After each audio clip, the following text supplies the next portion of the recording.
It's the Brad and John Show. The Brad and John Show. This is the B block, the Bravo block. We started right around 7:20. We're right on time this morning, 7:26. And the reason I mention that is because, once again, we do the show live 7 to 8 o'clock Central Time every single day, Monday through Friday. And then we put it up on our websites as far as podcasts and video podcasts concerned, bjshow.co, bjshow.us. John, ready for Brad's Top 3? It's time for Brad's Top 3. It's time for Brad's Top 3. It is. We have to sing it one more time, ladies. Go ahead. It's time for Brad's Top. And we start off with... It's number 3. It's Pritzker versus Trump. John, have you seen this? This is a headlining story on a lot of news sites this morning. Pritzker versus Trump. We talked about it 2 days ago, but what's new with it, Brad? Pritzker is with the mayor up there, Brandon Johnson, Chicago. They're doubling down now, essentially saying doubling down of not wanting help in their city on urban crime, right? Yes. I'm thinking to myself that makes a lot of sense. I'm thinking to myself, the are they strategists? Or what do they call it? If you're a strategic, what do you call it? Strategists. Strategists, okay. The strategists in D.C. who are working for Trump are just like rubbing their hands and going, oh my God, this is so good. Because of the fact that Pritzker is saying, we don't need any help. There's no crime in Chicago. And the mayor's saying, there's no problems here. We don't have any murders here. And they keep quoting these statistics that murders are down. Okay, John, that would be like saying, okay, John, we'd like you to come into Clayton because 5 years ago, only 100 people got mugged, and today, only 95 people have been mugged. So you'd say, oh, it's down 5%. I guess Clayton's a safe place to go now. Isn't that sort of the allergy? Yeah, I feel much safer now, right. now that the number has ticked down slightly. Right. Just ridiculous, Brad. It's just, and I'm thinking to myself, okay, what is Pritzker going to do? And the whole thing revolves around the fact that this is what happened in California, that Pritzker can essentially say, well, I'm in charge of the National Guard. And Trump says, no, you're not. I'm in charge of the National Guard, which is the same thing that happened between him and Newsom in California. And the thing comes down to about that is each state, if the way this works, each state has its own National Guard. We have in Missouri, we used to have out at Lambert. I don't think they're there anymore. MOANG, Missouri Air National Guard. They used to fly the, where are they flying? I guess they were flying F-15s out to Lambert. It was called Lindbergh's Own. And I remember when I used to fly helicopters, I used to talk to some of those guys from time to time. And once again, the point being is that ultimately the president of the United States can essentially say, okay, I am the commander-in-chief of all armed forces. If I want to send in SEAL Team 6 to Chicago, I'm going to do it. And you would think that the mayors of these cities would say, Mr. Trump, thanks for thinking about us. We'd love to have less crime in our city. Bring it on. But no, they don't do that. I don't understand it. You want to deny Trump any sort of credit or a victory.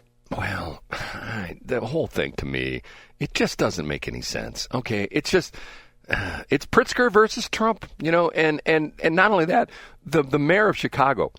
Have you heard these crazy statistics that what his favorability, his job approval ratings? It's like in single digits. I mean, how in the world can you be a mayor of a city, a major city, top, what is it, Chicago's number 2 or number 3 in the United States? Yeah, in the top 3 for sure. Top 3 for sure. How can you be that blind of what's going on around you? I mean, I just don't get it. Here's why, Brad. They don't have the type of leadership, and I know we're not going to talk about this in Brad's top 3. They don't have the type of stable leadership that somebody like Steve Ehlmann would demonstrate. Steve Ehlmann, why'd that come up? Okay, you ready for number 2? Yeah, Brad. It's time for Brad's number 2. Okay, and here's the crazy thing. It's time for Brad's number 2. I'm the guy that owns radio stations, and I have no problem with promoting other radio stations. I am hereby giving a tip of the hairpiece to David Green of KLIS. You know why I'm doing this, John?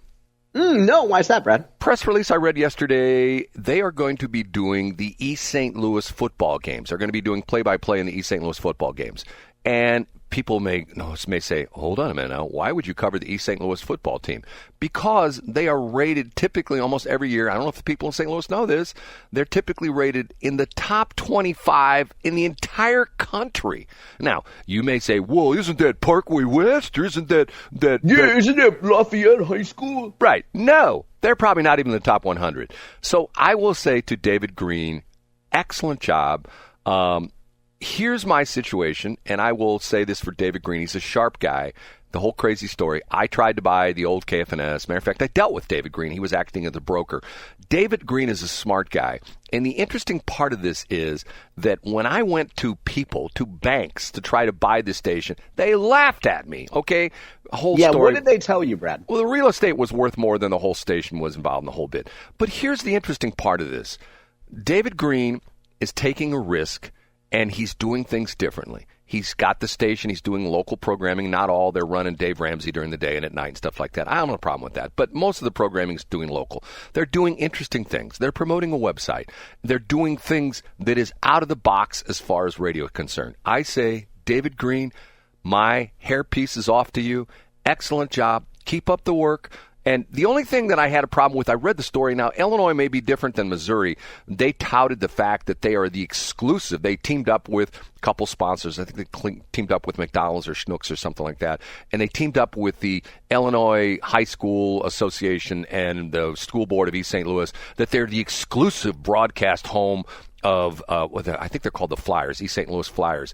In Missouri, you can't do that with the Missouri State High School Athletic Association. You can't be exclusive, right? Yeah, you can't have an exclusive. If 20 radio stations want to come and broadcast a game, 20 radio stations have the right to show up and do that game. So maybe it's different in Illinois, but I saw that and I thought to myself, that's interesting. I wonder if they've got a deal in Illinois where they can do that. But in Missouri, you can't do that. But that's in the weeds stuff. Okay, we're ready for number one, John? Oh, yeah, I want to hear a big finish. And now, big finish, Brad's number. I actually had to rejigger.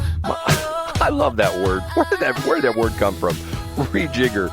Hold on a minute. Well, because originally, Brad, it had been a little cattywampus, so you need to rejigger it. Rejigger. To rejigger is to change, rearrange, or modify something to improve it or adapt it to a new situation. Okay, perfect example. This morning, John Combest sends me a link to a news site of SpectrumLocalNews.com. And a lot of people don't realize this is the cable company, and I'm thinking to myself, why are they doing this anymore? Because they don't have that many people anymore. Greg Palermo. You know Greg, right? I do, yeah. Good guy, right? Great guy. Veteran newsman, yep. St. Charles County Executive Ehlmann reconsidering decision not to run in 2026. Did you read the whole article? I know you did, John, right? I skimmed it, yeah. St. Charles County Executive Steve Ehlmann confirmed Wednesday that he's reconsidering his previous decision made several years ago not to seek a new term. Speculation has bubbled in recent weeks among political observers and conservative media outlets that this was potentially the case. Could we be a conservative media outlet? Could that be us, John? Yeah, I think that, I don't share private conversations, but I think it's fair to say that, Greg, that was a nice, to use someone else's words, hat tip. You know what I mean? Okay, there's two paragraphs in here. I'm going to read these two paragraphs. This is quoting Steve Ehlmann. I had President Biden in the White House. Down here at East-West Gateway, I was butting heads every month with former St. Louis Mayor Tashara Jones and St. Louis Board President Megan Green. Now contrast that today. You've got Trump in the White House. I've got a governor who really understands what's going on in St. Louis region, and I think I got a mayor, St. Louis in parentheses, St. Louis Kara Spencer, an administration now in the city that I at least can talk to about some of the problems in the city that are affecting the entire region. So I have not been this optimistic about what we can get done as I am now, and a lot different than the pessimism I was feeling 3 years ago. So in other words, he's saying, I'm done. I'm out of here. This is screwed up. I can't get anywhere because I got Biden in the White House. I got Tashara Jones in the city. See, here's my problem. My problem is, and if Steve were on the air with right now, I tell him this, both Steve and Mike Elam are very concerned about the entire region. And they essentially say, as the city goes, so goes the rest of the region. I say, forget about the city and just focus on the Westplex. Because that's the shining light. The shining light on the hill is the Westplex, not the crime-ridden city of St. Louis, not the crime-ridden West County area where John lives, where, every time he goes to Nordstrom's, he has to fight off the muggers as he gets into West County Center. I know, it's terrible. Like, if you've seen the gang of those chicks in yoga pants, Brad, it's horrible. It's terrible. Okay, see, this is my issue. My issue is, and it goes along the thing, if you travel, people say, hey, where are you from? St. Louis. Oh, my God, you've been shot at? Your car been carjacked? Forget about that. But going back to the thing, I find it interesting that Steve Ehlmann is reconsidering. Now, I haven't heard from him, and John told me I'd made an illegal call Monday to No, Kevin. You just poisoned the well, and you made sure that that your friend Kevin Killeen couldn't do anything because you mentioned a campaign. And as a county employee, Kevin can't get involved in stuff that are campaigns, so you ruined your own inquiry. Go ahead, Brad. Now, I found this article interesting because it mentions Nick Guccione and the Wentzville mayor. I know Nick, not like one of my best friends. He's been very nice to us. Matter of fact, he used to compliment Shelley and I quite a bit. We doing a lot of stuff with the chambers and things like that. And Nick's a good guy. Nick's a North County boy. Did you know that, John? He originally from North County. I didn't know. Let's get back to the story real quick with limited time. I didn't know that Guccione was considering running for this. Well, he's been doing that for a long time, but I heard, the rumor I heard was once you got Eigel, Elam, and Law involved, he goes, okay, I'm out of here. That's what I heard, but apparently that's not the case because he's quoting the article. Now, the interesting thing about this is they asked Eigel, and Eigel said he would stay in regardless of the incumbent's decision. Quote, my decision is to run. Let me do that again. My decision to run has nothing to do with Steve Ehlmann. It's not about other folks. It's about my ideas. His ideas, John? What do you think his ideas are? And now, are you talking about Eigel here, or are you talking about Ehlmann? I couldn't tell who you were talking about. This is the Eigel quote. Eigel said he would stay in regardless of the incumbent's decision. His quote was, quote, my decision is to run has nothing to do with Steve Ehlmann. It's not about other folks. It's about my ideas. And I mean, I think that there's folks who believe. So, for example, we had a comment on our YouTube page, Brad, when after we had Mike Elam on, a woman left a quote, ostensibly a woman left a quote. Maybe Bill Eigel wants to run for county exec to protect his community from the Republican bullies at the state level who continue to ignore the citizens' Missouri's constitutional protections. So that, from an Eigel supporter, would tend to confirm that Eigel has his own priorities, Brad, and he's not worried about who else is in the race. John, there's certain things that I scratch my head over, and let's call Bill Eigel next break. What do you think, John? Yeah, I think that'd sure be something. You're agreeing with that? Normally you go, no, Brad, don't call him. Yeah, no, I think it would be great. I think if you actually pressed him and you ask him tough questions, like don't just tell him how great it was to work with him. Remember that time? Now remind me, you and your wife were both in our. Thank you for your service, Bill. And then get off the air and then criticize him. Like if you're going to criticize him on the air. John, I'd rather hear how your make-believe radio interview went. I'd rather hear your anecdote from last Friday that you, in trademark style, never followed up on about someone criticizing the radio industry and why the radio industry sucks. I'd love to hear that. But if you want to talk to Bill Eigel about the good old days of him running St. Louis Skylights, let's do it. We can do all those things, John, in 20 minutes. We can do them all. because here's how it's going to work. We'll come back in C Block. I'll call Bill Eigel. He won't answer. He won't answer. And then we can get to those other topics. I love it, Brad. John, that sounds like a plan to me. How about you, bud? C Block for everybody listening on YouTube. C Block for August 28th.